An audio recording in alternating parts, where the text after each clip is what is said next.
তো আমরা একটা লেটেস্ট SRM রুমে ওপেন করি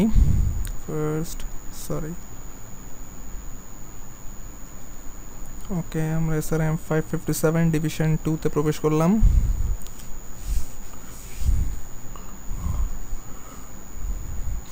টপ কোয়ার্টারের কন্টেস্টগুলো সাধারণত 1 ঘন্টা সময় নিয়ে হয় এবং প্রত্যেকটা কন্টেস্টেরই 4টা পার্ট রয়েছে, একটা কোডিং ফেজ, একটা intermission, challenge phase and system testing phase.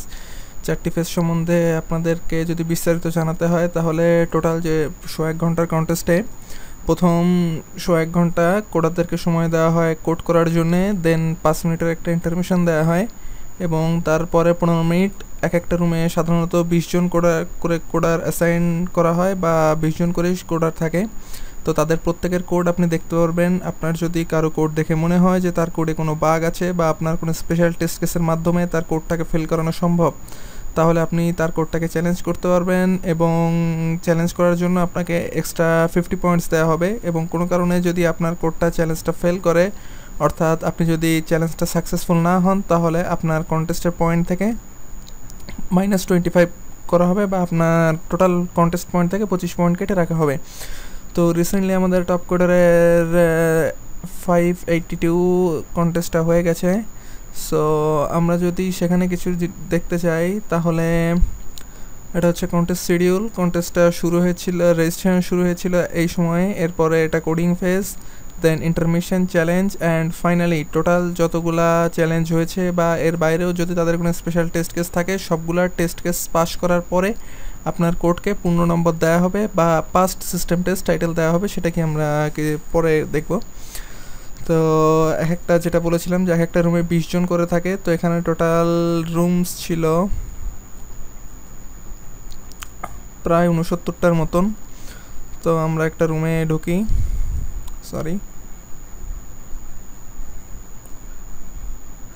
আমরা রুম 51-এ প্রবেশ করলাম আমাদের সুবিধার জন্য। সো রুম 51-এ টোটাল যতজন কন্টেস্টেন্ট ছিলেন তাদের কোডগুলো দেখতে চাইলে সামারি, এই হচ্ছে রুম 51-এর সামারি। সেখানে টোটাল কতজন কোডার সেই কন্টেস্টের সময় কন্টেস্ট করেছেন বা তাদের কি। তো এই কোডার যে তিনি টোটাল 2টি প্রবলেম সাবমিট করেছিলেন এবং 2টি সফলতার সঙ্গে সকল সিস্টেমটা পাস করেছে। এই কোডার তার কোডে বাগ ছিল, বাট রুমের মধ্যে বর্তমান যারা আছেন তারা সেটাকেও চ্যালেঞ্জ করেনি। সো এটা সিস্টেম টেস্টে ফেল করায় সিস্টেম টেস্ট। এছাড়াও আপনি যদি কোনো কোডে চ্যালেঞ্জ করেন তো সেখানে লেখা থাকবে চ্যালেঞ্জ সাকসিডেড। এটা হচ্ছে জাস্ট টপ কোডারের নর্মাল কন্টেস্টের স্কোরিং সিস্টেম, পরে এটা নিয়ে আমরা আরও বিস্তারিত কথা বলবো। তো আগে যেরকম বললাম এটা 1 ঘন্টার কন্টেস্ট এবং এখানে টোটাল 3টা প্রবলেম থাকে। আপনি 1 ঘন্টার মধ্যে চাইলে 3টাও সলভ করতে পারেন, 1টাও করতে পারেন, 2টাও করতে পারেন, আপনার স্কিলের উপর ডিপেন্ড করে। তো এবং প্রবলেমগুলো আপনার ডিফিকাল্টির ভিত্তিতে মার্কিং করা থাকে। সো যে প্রবলেমটার পয়েন্ট সবচেয়ে কম ধরে নেওয়া যায় বা স্বভাবতই সেই প্রবলেমটাই সবচেয়ে সোজা হবে, এবং তারপরে একটু সেকেন্ড ডিফিকাল্ট এবং ফাইনালি।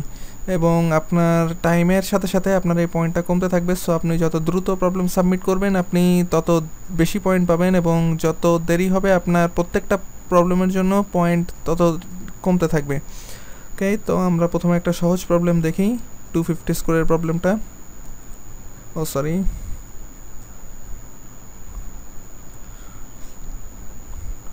তো আমরা এখন যেটা রুমে আছে এই রুমটার জন্য আমরা অ্যাসাইন না, সো আমাদেরকে আবার ওই প্র্যাকটিস রুমটায় ব্যাক করতে হবে।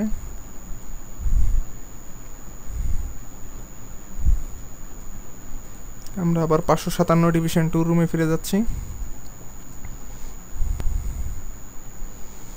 তো আমরা প্রথম প্রবলেমটা ওপেন করি 250 পয়েন্টের।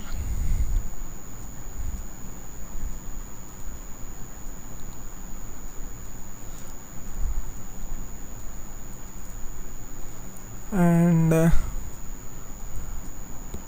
এটা হচ্ছে টপ কোডারের 250 পয়েন্টের প্রবলেমটা। তো প্রবলেমের টোটাল 2টা অংশ। একটা অংশ হচ্ছে আপনার প্রবলেম স্টেটমেন্ট বা এখানে যেটা দেখতে পাচ্ছেন, এবং আরেকটা বা এই উইন্ডোর 2টা অংশ, একটা হচ্ছে প্রবলেম স্টেটমেন্ট এবং এই পোর্শনটার ভিতরে আমি কোড লিখব। তো আপনাদেরকে আগে যেটা বলেছিলাম যে টপ কোডার কন্টেস্ট সিস্টেমটা একটু অন্যরকম বা অন্যান্য প্রোগ্রামিং কমিউনিটি থেকে কিছুটা আলাদা।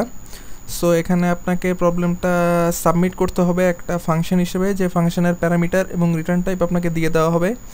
আপনাকে জাস্ট এই ফাংশনের কোডগুলো বা ভেতরে জাস্ট ফাংশনের কোডটাকে মডিফাই করে পাঠিয়ে দিতে হবে, এবং ক্লাস সহ অন্যান্য হেডার ফাইল যা যা লাগে তা by default top coder community আপনাকে প্রোভাইড করবে। এবং ফাংশনটা এখানে ডিফাইন করা আছে, প্রবলেমটা ডিফাইন করা আছে, সেখানে কি কি আছে, আপনাকে কি কি করতে হবে বা প্রবলেমের জন্য আপনার অ্যাপ্রোচ কী, এবং আপনাকে জাস্ট যে কাজটা করতে হবে সেটা হচ্ছে এখানে প্রবলেম সলভিং অ্যালগোরিদমটা ইমপ্লিমেন্ট করে দিতে হবে। তো জিনিসটা মানে খুবই এফিশিয়েন্ট, বিকজ আপনাকে ইনপুট আউটপুট নিয়ে মাথা ঘামাতে হবে না, আপনাকে আউটপুট ফরমেশন নিয়ে মাথা ঘামাতে হবে না, ইভেন আপনাকে ইনপুট প্রসেসিং নিয়েও মাথা ঘামাতে হবে না। এটা সম্পূর্ণটাই একটা প্যারামিটার হিসেবে চলে আসছে। সো আপনি যদি শুধু অ্যালগোরিদমটা জানেন বা আপনার কাছে প্রবলেমটা যদি ফ্যামিলিয়ার মনে হয়, তবে কোড করতে খুব বেশি সময় লাগার কথা না, আপনি খুব দ্রুতই প্রবলেমটা কোড করে সাবমিট করে দিতে পারবেন। তো প্রথমে আপনাকে প্রবলেমের ডেফিনেশনটা বলে দেওয়া হবে যে প্রবলেমটা অ্যাকচুয়ালি কী, সেখানে কি কি চাওয়া হয়েছে, কি কি ইনপুট থাকবে, কি কি আউটপুট থাকবে তার একটা ডিটেলস, অ্যান্ড কী কী আউটপুট থাকবে না মিনস আপনাকে কি রিটার্ন করতে হবে। দেন আপনাকে class definition, function definition, input parameter, output parameter এবং মেথডটা কীভাবে ফাংশনের মধ্যে থাকবে সেটাও বলে দেওয়া হবে। অ্যান্ড বি কেয়ারফুল, আপনাকে সবগুলোই পাবলিক আকারে ডিক্লেয়ার করতে হবে। তবে আপনি চাইলে বা অন্য কোনো ক্ষেত্রে এটা যদি ভুল করে অন্য পাবলিক আকারে না করেন হয়তো বা এটা অ্যাকসেপ্টেড হবে না। অ্যান্ড আরেকটা জিনিস, এখানে আমি একটা প্লাগইনস ব্যবহার করছি, তাই আমাকে বেশ প্রিডিফাইন্ড কোড অনেকখানি লিখে দেওয়া হয়েছে। বাট আপনাদের ক্ষেত্রে আপনি যদি আপাতত প্লাগইনসটা ইউজ না করেন বা একেবারে প্রথমেই টপ কোডার ইমপ্লিমেন্ট বা এরেনায় ঢুকেন, তাহলে হয়তো বা এই পোর্শনটুকু নাও পেতে পারেন।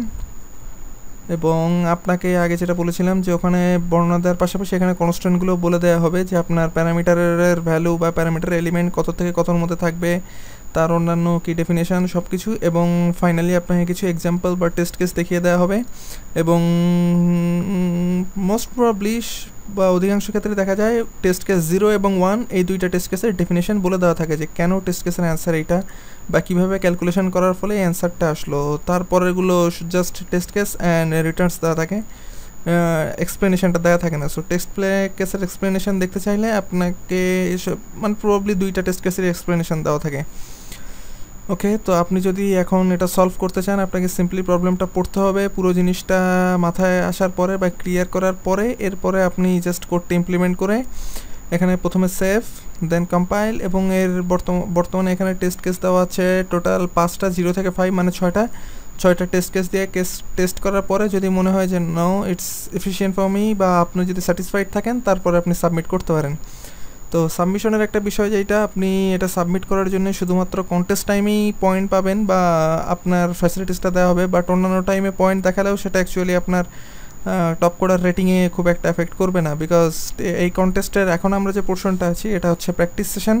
এখানে শুধুমাত্র আপনাকে প্র্যাকটিস করার জন্যে বা প্রবলেম ওপেন করার পরে আপনি টোটাল কত সময় পরে প্রবলেমটা সাবমিট করেছেন বা আপনার ফার্স্ট সাবমিশন আসতে কতক্ষণ লেগেছে তার উপর ডিপেন্ড করে একটা স্কোরিং দেখালে হলেও এটা আমাদের প্র্যাকটিক্যাল লাইফের স্কোরিংয়ে খুব একটা এফেক্ট করে না। তো এটাই ছিল প্রবলেম উইন্ডোর পরিচিতি। সামনে এবার আমরা একটা বেশ টপ কোডারে কন্টেস্ট করার জন্য সবচেয়ে এফিশিয়েন্ট জিনিস যেটা বা দরকারি জিনিস যেটা, সেটার নাম হলো প্লাগইনস। বিকজ একটু আগে আপনারা দেখেছেন যে কন্টেস্টে সাধারণত এখানে প্রবলেম স্টেটমেন্টের পাশে কোডারদের জন্য খুব একটা সুবিধা দেওয়া থাকে না, বা কোডাররা এখান থেকে খুব একটা ভালো কোনো অ্যাডভান্টেজ পায় না, পুরো কোডটাই নিজেকে লিখতে হয় বা পুরো জিনিসটাই তাকে সাজাতে হয়। সো এই সমস্যাটা থেকে মুক্তি পাওয়ার জন্য আমরা টপ কোডারে কিছু প্লাগইনস ইউজ করি। টপ কোডারের জন্য আলাদা প্লাগইনস লাইব্রেরি আছে, আপনি চাইলে সেখানে দেখতে পারেন, অথবা আমি নিজে বা বর্তমানে সবচেয়ে বেশি যে প্লাগইনসটা ব্যবহৃত হয় সেটা হচ্ছে, আপনি চাইলে এই সাইটটা একবার ঘুরে আসতে পারেন, fusherblog.com। এই ব্লগার সম্বন্ধে বলার কিছু নেই, তিনি বর্তমান টপ কোডারের one of the best coder এবং পরপর 2বার উনি কোডার অফ দ্য মান্থ নির্বাচিত হয়েছিলেন। এবং আপনি যদি তার অ্যাবাউটে দেখেন, তিনি IOI-এর একজন সিলভার মেডেলিস্ট। সো তার ব্লগ থেকে আমি এটা কালেক্ট করেছি, বা উনি যে প্লাগইনসটা ইউজ করেন সেটা আমি।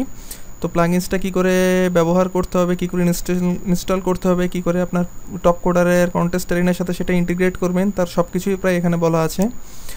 আপনি জাস্ট এখানে যেগুলো বলা আছে ইনস্টলেশন, দেন কী স্টেপ বাই স্টেপ করে যান, তাহলেই আশা করা যায় যে কাজ হবে। বা যদি কোনো সমস্যা হয় তাহলে এনার কন্ট্যাক্ট অ্যাড্রেস দেওয়া আছে, আপনি এনার সঙ্গেও এই বিষয়ে কন্ট্যাক্ট করতে পারবেন। তো হালকা একটু তার আইডিটা দেখে আসা যাক। ওনার বর্তমান গ্রাফটা দেখলেই বুঝতে পারবেন যে তিনি কতটা এফিশিয়েন্ট কোডার। উনি পরপর দুবার রেড কোডার হয়েছিলেন এবং বর্তমানে তিনি ইয়েলো কোডার, এবং তার অ্যাচিভমেন্টগুলো যদি দেখতে চান আসলে ইনক্রেডিবল। ওকে, এখন আপনার যদি এটা ইনস্টল করা হয়ে গিয়ে থাকে, অর্থাৎ আপনি যদি ইতিমধ্যেই এটা আপনার টপ কোডার ইন্টিগ্রেট করে থাকেন, তাহলে পরের অংশে আমরা যেতে পারি।